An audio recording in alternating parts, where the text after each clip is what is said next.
Thank you. Mr. Covison to Mr. Filner. Question actually for both.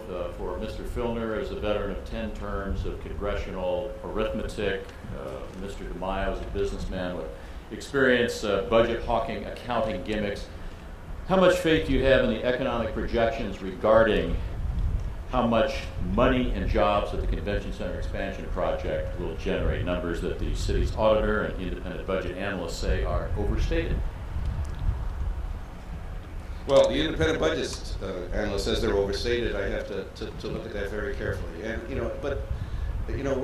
we're talking about some marginal things. In terms of the convention center, the convention center is an economic engine, and we ought to support expansion. The question is how we do that, how the funding is, and exactly the kind of stimulus that we'll have on our city. I have more faith, Gene, in the economic vitality of our region and how we can produce jobs beyond what can come from tourists in the convention center. Just for an example, we are the biggest city on either coast of our nation that is not really a maritime center. We have a beautiful port, it's the biggest Navy base in the world. It's a great tourist center. But the amount of cargo coming in until relatively recently has been rather limited. We could expand that. It's the biggest single potential for middle-class jobs in this nation, the expansion of our port. We're talking about thousands of jobs, and jobs which pay a livable wage. That has an impact on the whole economy, on whether tourists come and whether they'll come to conventions. So I think we have to look at things like the port, like mandating, for example, on public buildings, solar power, so we can increase the not only our ability to be a sustainable city, but the jobs that come out of that. So there are a lot bigger things we can do while we try to build an enlarged convention center. Mr. DeMaio. Well, I think that the convention center expansion is a pretty big thing, important to our economy and thousands of jobs in our region. Question for the students, how many of you know of a convention called Comic-Con? Show of hands. All right. There we go. Every year, it's our largest convention. And yet Comic-Con, which brings so much notoriety to San Diego and attention, it's covered across the world by media. And people get to see San Diego and our beautiful environment. They get to learn about our city. Comic-Con, if we don't expand the convention center, will probably end up leaving our city. And so not only do we risk losing that trade show, that conference that we are so proud of, but with an expanded convention center, we can bring additional Comic-Con-sized events, perhaps not with the types of costumes that they bring, but equally important for the jobs that those conventions and conferences represent to San Diegans. I'm proud of the fact that I've supported the expansion of the convention center, even though Mr. Filner has opposed it every step of the way. And Mr. Filner talks about the port being, quote, the single biggest potential for middle-class jobs in the country. I would agree, it's an important investment. Then why did the congressman oppose President Clinton on NAFTA and vote against free trade? If you don't have free trade, Congressman, we're not going to have a whole lot of cargo and commerce at the port. That's so important that we have leadership that's consistent and leadership that follows what they say. Thank you. Mr. Piedra, representing the Price School, to Mr. DeMaio. Mr. DeMaio, research shows that schools like Price benefit low-income San Diego students by having a longer academic calendar. Price has a 200-day calendar as opposed to 180-day San Diego Unified calendar. Would you favor working with San Diego Unified to expand the academic calendar? And if so, how would you work with them? Absolutely. The more opportunities to learn and grow that our children have in this city, the stronger a city that we will be. And education has to be a priority for our next mayor, because we cannot have a strong economy without quality schools. I support the longer calendar, but we have to get the San Diego Unified School District's finances reformed. And a lot of the things that I'm doing in the city of San Diego to achieve savings, to balance our budget using balanced approaches to saving money, has allowed us to restore services, and the same can happen in our school district. But more importantly than just the academic year, We need to have programs available after school. I want programs available for that our children can continue learning after school by going to a park and rec center sponsored by the city, or going to a library, or participating in an arts and culture or science program. These are the sorts of programs that will allow us to expand the learning opportunities for our children. And I've laid out a detailed plan on how we can actually enter into public-private partnerships with nonprofit groups to provide greater programming, as well as restore our library hours, restore park and rec programming through our fiscal reforms. At the end of the day, we need to think not just about what happens in the classroom, because our children learn and grow and develop 365 days a year, and frankly, the exception of sleeping, 24 hours a day. And the city has, I believe, been neglectful in its responsibility to provide quality programming for their growth and development. Mr. Filner? Yeah, once again, I love it when the one-term councilman discovers an issue which he never said anything about for 4 years before he ran for mayor, and I've been involved my whole life. I came to San Diego 42 years ago to teach history at San Diego State. I have a doctorate in the history of science from Cornell University. I didn't like some of the things the school board was doing with my own kids' school. I'm the only candidate that has put kids through the public schools here in San Diego, and ended up running for the school board, where I served as board president. Did some great things to focus resources on the classroom. On the city council, I worked to strengthen our relationships between the school district and the school district and the city council and the school district, which I'll continue to do even better as mayor. But your question about lengthening the calendar also has to deal with finances. You're going to have adequate funding, and this mayor, unlike my opponent, will be a strong proponent and a strong acting part of a coalition to increase funding for schools in California. You know, a generation ago, we were, and if elected, we will have no more airport roads. You know, a generation ago, California used to be #1 in terms of per capita funding in this state, in the United States. Now we are like 47th or 48th. We give $5,000 per student in California, whereas $55,000 we program per prisoner in our state correctional facilities. We have got to change that, and this mayor will be a part of, and not against, a coalition, not against more funding for our schools. Thank you. Mr. Perry, question for Mr. Filner? Indeed, the number one priority by city charter is public safety.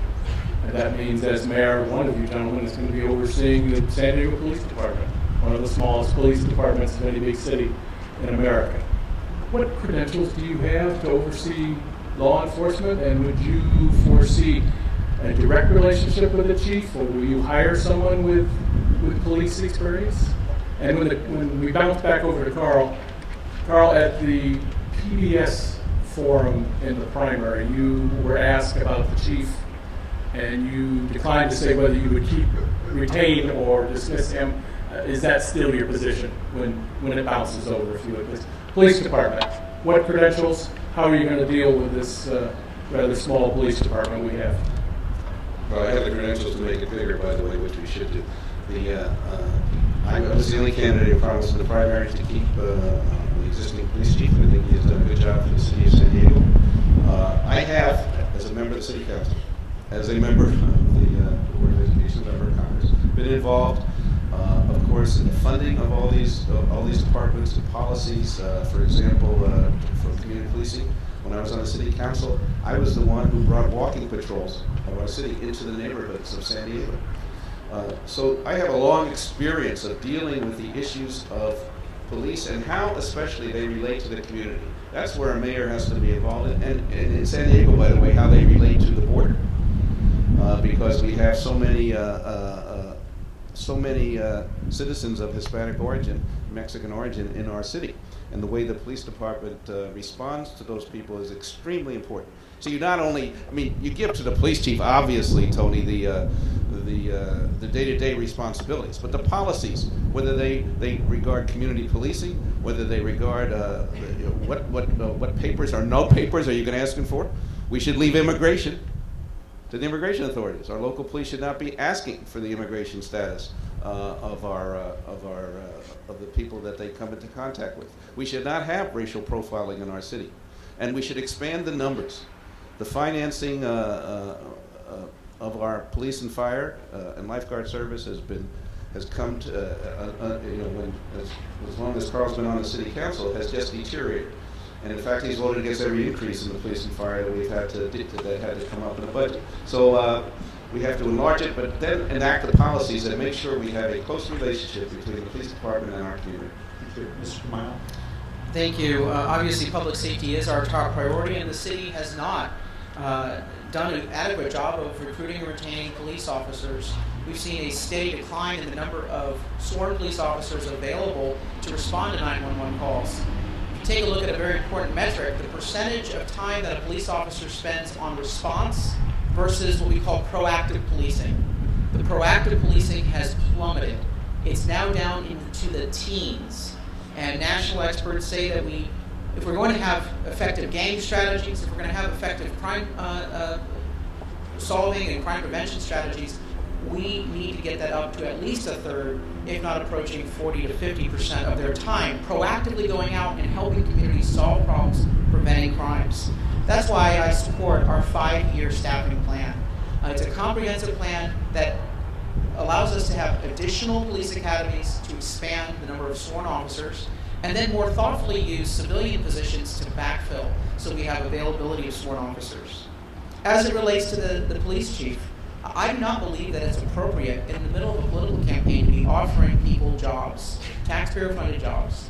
I believe our police chief has done an exceptional job keeping the department whole and introducing a number of new techniques and approaches.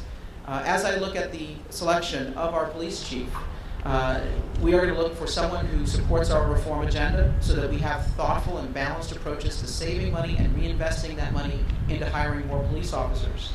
Second, someone who has the confidence of the public, that represents our community-oriented policing approach, that will listen to diverse communities in making decisions. And most importantly, someone who has the confidence and support of the rank and file officers. These 3 criteria will guide my decisions as we make the choice of chief, whether to retain Chief Lansdowne or whether we move forward with an alternative police chief. Carl, should officers be prohibited from asking immigration status of individuals that they are suspect of? I want our police officers focusing on the law enforcement challenges that local government has the responsibility to perform. We have so many priorities that we've got to deal with. Having our police department decide that we're going to take the role and responsibility of the federal government is not the solution. However, as it relates to the core law enforcement role of a local government, if someone is detained and immigration status can get them off the street because they have committed a crime, I believe it should be an arrow in the quiver. I think it should be part of our arsenal. I hear from many Latinos their frustration that we reintroduce criminals into the community who prey on the community. They go back and they commit more crimes when we have an opportunity perhaps to deport them from the country because of their immigration status. So like our District Attorney Bonnie Dumanis, I believe that it should be selectively used only to get a bona fide criminal off the street who already has committed a crime. Mr. Garcia, you have the Do I get question. it? Sure, 30 seconds. I mean, I think it should be part of the record that Mr. DeMaio also supports the very repressive policies that were passed in the state of Arizona that the Latino community had a great challenge with. But Carl also started off with that the biggest issue that the city has to deal with is the retention of officers, of public safety people, firefighters, lifeguards. And yet, when you attack the whole pension system of our public safety employees, that is the biggest reason why our cops and our firefighters are leaving, because they cannot rely on a adequate pension system, the biggest attack of which has come from Mr. DeMaio. So you can't say you're for the retention of cops and firefighters and then go after them in what you consider to be your biggest achievement in San Diego. Steve, All right, thank you.